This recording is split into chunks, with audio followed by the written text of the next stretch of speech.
Voter তালিকায় নাম সংশোধন, সংযোজন, বিয়োজন ও স্থানান্তরকরণ এর কাজ শুরু হয়েছে দেশ জুড়ে। 12ই নভেম্বর থেকে 12ই ডিসেম্বর পর্যন্ত চলবে এই কাজ।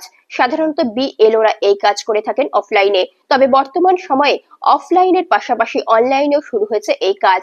তাই একেবারে প্রত্যন্ত গ্রাম্য এলাকায় প্রত্যেকটি 18 বছরের ঊর্ধ্ব মানুষ যাতে ভারতের নাগরিক হতে পারে, সেই জন্য ভারত সরকারের পক্ষ থেকে ভোটার তালিকায় প্রত্যেক বছর নাম তোলার কাজ চলে। কেশপুর সমষ্টি উন্নয়ন আধিকারিক কার্যালয়ের পক্ষ থেকে বিশেষ উদ্যোগ নিয়ে বাংলা সহায়তা কেন্দ্রগুলিকে এই কাজে লাগানোর সিদ্ধান্ত নেওয়া হয়।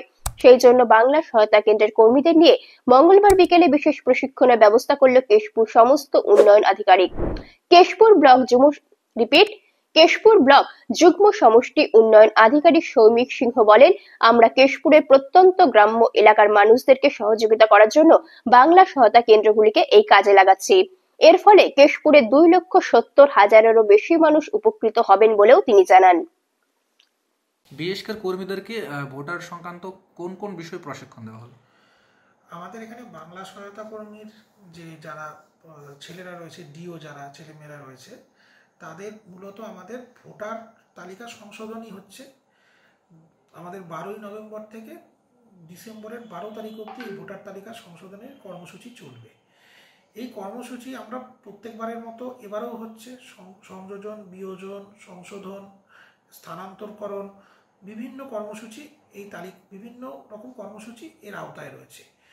দেখা যায় সাধারণত আমাদের যে সাইবার ক্যাফেগুলো আছে, সেই সাইবার ক্যাফে থেকে অনেকে ফিস দিয়ে করায়। সেই ফিস ছাড়াই যাতে জনগণের পরিষেবার জন্য আমাদের মাননীয় মুখ্যমন্ত্রী মমতা বন্দ্যোপাধ্যায়ের অনুপ্রেরণায় যে আমাদের পশ্চিমবঙ্গ সরকার কর্তৃক যে বাংলা সহায়তা কেন্দ্রের কার্যক্রম রয়েছে, সেই কার্যক্রমের মাধ্যমেই যাতে সেই পরিষেবাগুলো প্রদান করা যায়, অর্থাৎ ফর্ম ফিল আপ থেকে শুরু করে ডিলিশন, অ্যাডিশন, বিভিন্ন কার্যক্রম যাতে করা যায় এই সময়সীমার ভেতরে, সেই জন্য আজকে প্রশিক্ষণ দেওয়া হলো। এবং এর মূল উদ্যোক্তা কেশপুর ব্লক প্রশাসনের সঙ্গে, এবং মূল উপদেষ্টা হচ্ছেন আমাদের জেলার পঞ্চায়েত ও গ্রাম উন্নয়ন বিভাগের আধিকারিক ডিপিআরডিও সাহেব। তারই নির্দেশ মতো আমাদের এটা করা হয়েছে।